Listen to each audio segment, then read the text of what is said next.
Interruption, but I'm Mike Wilbon. Philip Rivers is back with the Colts at the age of 44. Tony, what were you doing when you were 44? I'm Tony Kornheiser, writing sports. I was following Seabiscuit. Okay, Yeah. No one in our It's in the audience 30s. under 80 They don't know. knows who Seabiscuit was. It was a Nobody. great horse in the 1930s. It was a movie. It was a great horse. Great movie about Seabiscuit. By the way, in truth, Yeah. like when I was 44, this show hadn't even started yet. No. I got to this show very old, as I'm ancient now. Welcome to PTI, boys and girls. In today's episode, the Colts signed Philip Rivers, Kyle Schwarber stays, and Edwin Diaz goes, and Jeff Saturday joins us for 5 good minutes. But we begin today with last night's Monday Night Football game, a sloppy affair in which the Chargers outlasted the Eagles in overtime 22-19 when they intercepted Jalen Hurts near the end zone. Hurts had a particularly discouraging game with 5 turnovers, including 2 on one bizarre play. The Eagles have now lost 3 in a row, and the Chargers have won 5 out of 6. Wilbon, what does this result say about each team? I'm going to start with the Chargers first, Tony. The Chargers are ready to challenge. I don't know how seriously to contend, but the AFC, there's no Kansas City up there being Godzilla sitting on the top of something. They don't have that. So I think they're maybe even ready to contend. And let me just say this about Justin Herbert. To have surgery in the same week and come out there and run it 9, 10 times and put yourself in harm's way and have his teammates in love with him at the end of that game said all good things to me about the Chargers. Now, the Eagles, they can still defend. They can sack you 7 times. They can have 7 tackles for losses. They can hit. They can cover. But offensively, they're so confused like they've been over the last few weeks. Tony, I don't want to hear from A.J. Brown, who drops a couple, who gets it off his fingertips and can't reel it in. Throw it to me some more. No, catch the damn ball when it's thrown to you. We don't need to go to you 13 times. But the Eagles, Tony, they still control their division. They still do. That's right. Yeah, so that's the dichotomy with the Eagles. The Eagles are in apparent trouble. Their offense has vanished. In the last 5 games, they have fewer touchdowns scored than every team in the league other than the Raiders. They only have 8 touchdowns in the last 5 games. They only had 1 last night. They seem to be stuck in neutral. But they're in first place in the division. And the team closest to them, the Cowboys, is a team that neither you nor I would have complete faith in. That's right. So they're in better shape than Kansas City, for example. They're in better shape.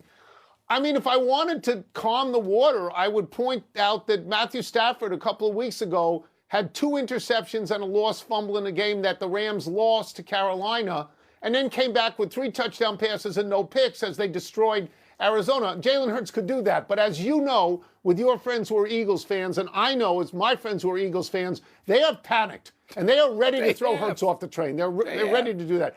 I am somewhat confused by the Chargers. All praise to their quarterback, who plays hurt and begins to look like Josh Allen out there. But Mike, their 9-3 or 9-4 record is built against only 1 good win, really, against Denver. And here's what they've got coming up: at Kansas City, at Dallas, home Houston, at Denver. That's tough. That's hard. That's a tough close. They're going to get to show us. That's a tough close. Yeah, they're going to get Tony, we're going to know going into the playoffs whether they're ready or not, based on, I think, in large part, the last 4 and last night, last 5 games of the regular season. Yeah. Let's move to this Colts signing of Philip Rivers to the practice squad today. Gives the team the option of promoting him to the real roster for Sunday's game at Seattle. The 44-year-old grandfather last played in the league in 2020, leading the Colts to an 11-5 record. They were good. With Daniel Jones and Anthony Richardson now out, and rookie Riley Leonard, Notre Dame, questionable with that knee injury, Tony, is signing Rivers inspired or desperate?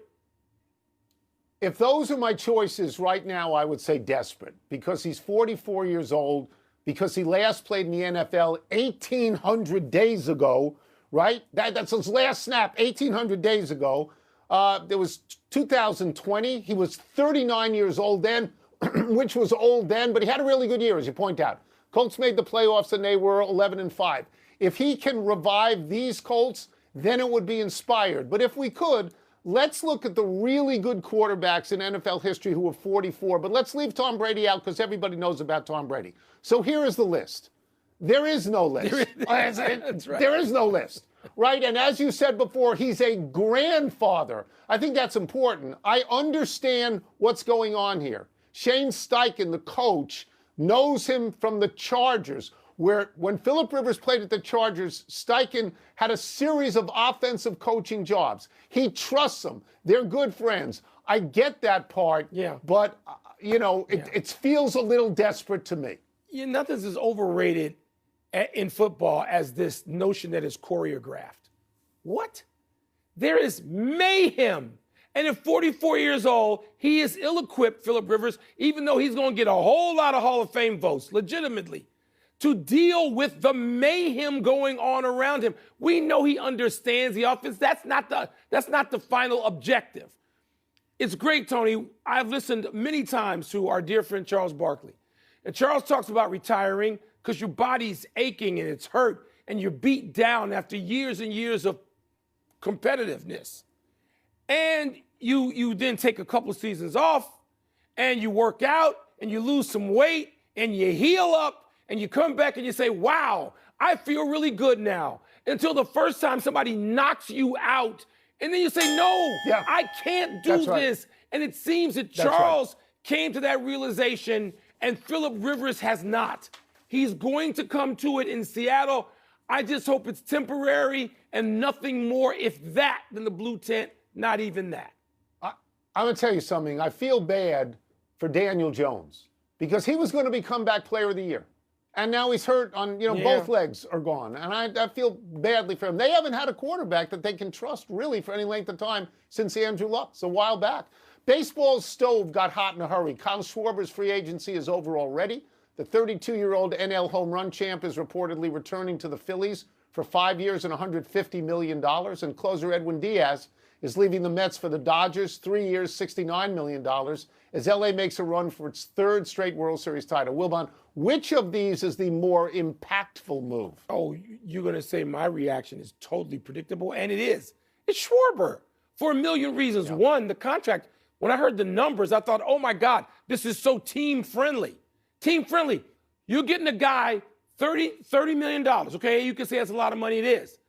But Schwarber goes out there between 155 and 162 games every year. There's no threat of Tommy John. There's no DL. There's no down. He's got to miss a turn. Schwarber's out there, and he's giving you 50 home runs plus this last season. The Phillies seem incredibly lucky to me. Wow, I would hope there were other teams out there tempting Schwarber, particularly the one he grew up with, the team I root for, because I thought the Cubbies might have had a chance at him. Schwarber. Yeah, what I like about the show is when we have honest disagreements. The most impactful signing is Edwin Diaz. He has 253 saves in 9 seasons so far. He's got a career ERA of 2.82. The Dodgers have starters. They need relievers. They need to stop their starters from having to work in the bullpen. In Game 7, Yamamoto threw 34 pitches against Toronto after in Game 6 throwing 96 pitches against Toronto. They had Glasnow. They had Snell coming out of the bullpen in the World Series. So they don't want that. This guy is the answer to all their problems. He was 6-3 this year with a 1.63 ERA and 28 saves. He is what the doctor ordered, and he makes it a legitimate conversation that the Dodgers could go back to back to back. I mean, he's exactly what they need. Schwarber's a great player. I wish that Schwarber had stayed with the Nationals. He's a great player. And you hear me say this all the time to you, that 1 through 9 in the Phillies is the best everyday lineup, but they don't win. They don't win. Where is the greatest value round of Babe Ruth and Shohei Ohtani? Is it on the rubber or is it like this?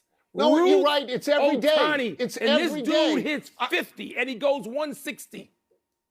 Yes, and you're right about all of that, but they haven't won with him. Yeah. And I think that the Dodgers, I think this is, if there is a missing piece, and I'm not sure there is, I think relief is the missing piece. Let's take a break. Coming up, we will ask Jeff Saturday what he thinks of the Colts signing Phillip Rivers. Ooh. We'll also ask him whether he wanted the Bears like I did, to run the damn ball on 4th and 1. Run the ball. Run it. Yeah. Huh? In the name of say Sayers run the table, and Peyton. not run the ball. Run it. Run the table. Huh? In the name of Can the Sayers and Cowboys Peyton, run the ball. We've got some football questions for our great friend, ESPN NFL analyst Jeff Saturday. Voice We'll of start with reason. this. You know the Colts well. What do you make of them signing 44-year-old Phillip Rivers? Do you think he's their best option in these circumstances? Ooh, desperate times, desperate measures. That's where we're at in Indy land. Listen, the most devastating thing of my weekend was watching Daniel Jones get hurt and fast forwarding to, it's December, fast forwarding to next October, thinking, who is our quarterback going to be? It just hurt my heart. So, at the end of the day, they are reaching, right? They're grasping at straws. I think Riley Leonard will still be the guy if his knee can hold up. I think they're signing Phillip Rivers for an emergency. But listen, all bias. I'm a fan of the Colts, so I am pulling for Phillip if he starts or has to play. But let me just say this: that Seahawks defense is real, and you're 44, bro.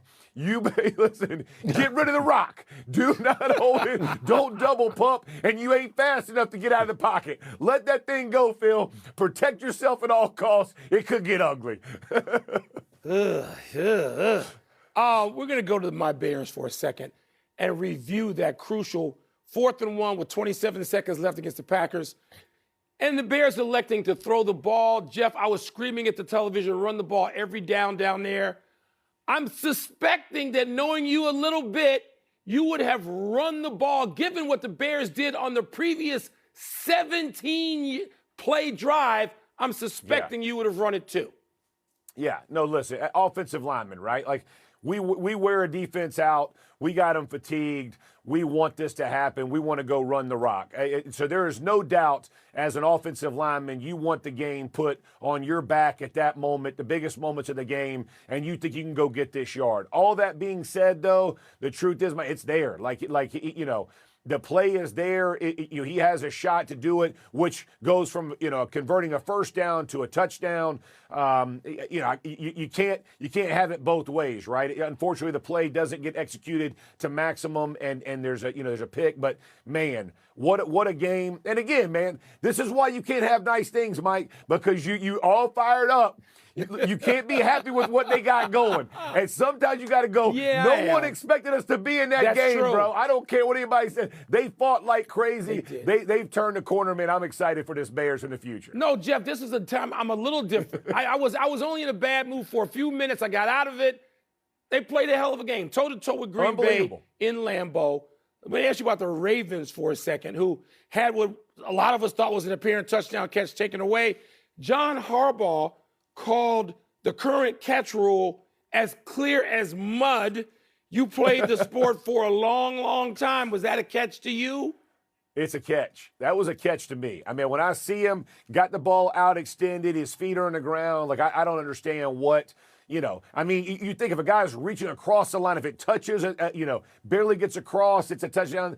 This, to me, was just craziness. But again, it's such a difficult call now because you slow it down to like these micro, it's like to see this thing played out by film. Unfortunately, they reverse it, but I think that's a touchdown. And, it's the most frustrating thing for a fan, but also for players and coaches, because to his point, it is clear as mud. You have no idea what's going to be considered a touchdown or a catch or not. As players, you just want a simple rule that can be followed by everybody the same every week. Just as an aside, in the last couple of weeks watching football, I have seen more touchdowns called back because of penalties than I ever have in my life. It seems that 3 times a game. It really does. It seems like it's 3 times a game. We'll get you out of here on this. Yep. You played at North Carolina in college. That is an ACC school. Notre Dame has a problem with how that conference boosted Miami at what they think is Notre Dame's expense. And I will add, parenthetically, so do I, and Mike does not. Do you have any problem with it? No, listen, here's my thing. I understand Notre Dame's gripe, right? Like they're one of the best 12 teams in the country and played, won 10 games in a row. I get it. But what the ACC did and what Jim Phillips, is what they're supposed to do. And unfortunately, Notre Dame is not the football version of an ACC. The conference gets paid by Miami representing the ACC. That's just the facts of it. And both can be true. You can say the Duke playing, a 5-loss, the tiebreaker to get them in it, messed it up. You can say a lot of different things, give a lot of excuses. I have no problem with that. But the ACC did right by Miami, and they should have, because that's what conferences are supposed to do. Push their groups and make it happen. The truth, and we all know it, is this. The CFP should not be controlled by conference or anything else. Have the top 12 and let them go play. I don't care what conference they're in, what it is, top 12 in the country, let's go play and let's go win a championship that way. All this alignment with conferences makes it all confusing and different agendas, get you craziness, and that's where we are today. Hear, hear. Yeah, it's a championship. Put the best teams in it. The best teams in it. As always, Jeff, thank you, sir. Appreciate it. Appreciate y'all. Let's take one last break. Still to come, the Heisman finalists are announced. It's Indiana's Fernando Mendoza a lock. And Trey Hendrickson heads to surgery. Man, what does his future hold? See, Mike, I don't blame the ACC for doing that. I blame the committee for consistently ranking Notre Dame ahead of Miami. And then at the last time, people, happy 32nd birthday, Wyndham Clark. This hasn't been a good year for the 2023 U.S. Open winner. He's probably happy to be done with it. Clark had no wins in 2025, though he did have a T4 at the British Open at Royal Portrush and a T5 at the Houston Open. But Clark was in the news more for a couple of temper tantrums. At the PGA, Clark threw his driver in disgust, damaging a sign. And after missing the cut at the U.S. Open at Oakmont, Clark destroyed some lockers, later apologized and compensated the club. Besides his U.S. Open win at Los Angeles Country Club, Clark has a win at the Wells Fargo in 2023 and at Pebble Beach in 2024. But this locker thing hangs over him still, so happy birthday. Yeah, I don't know if that apology was enough. I mean, I guess we'll find out, and then we'll find out about his behavior over time. I'm told we're neighbors in Arizona, Tone, but I don't see him. Maybe I should just take a cup of sugar by and say hello. Yeah, you should do that, or bring him a new driver in case he wants to throw it someplace. Happy anniversary, Tracy McGrady. On this day 21 years ago, while with the Rockets, McGrady scored 13 points in the final 35 seconds to stun the defending NBA champion Spurs, making the last of 4 increasingly difficult three-pointers with just 1.7 seconds left to play.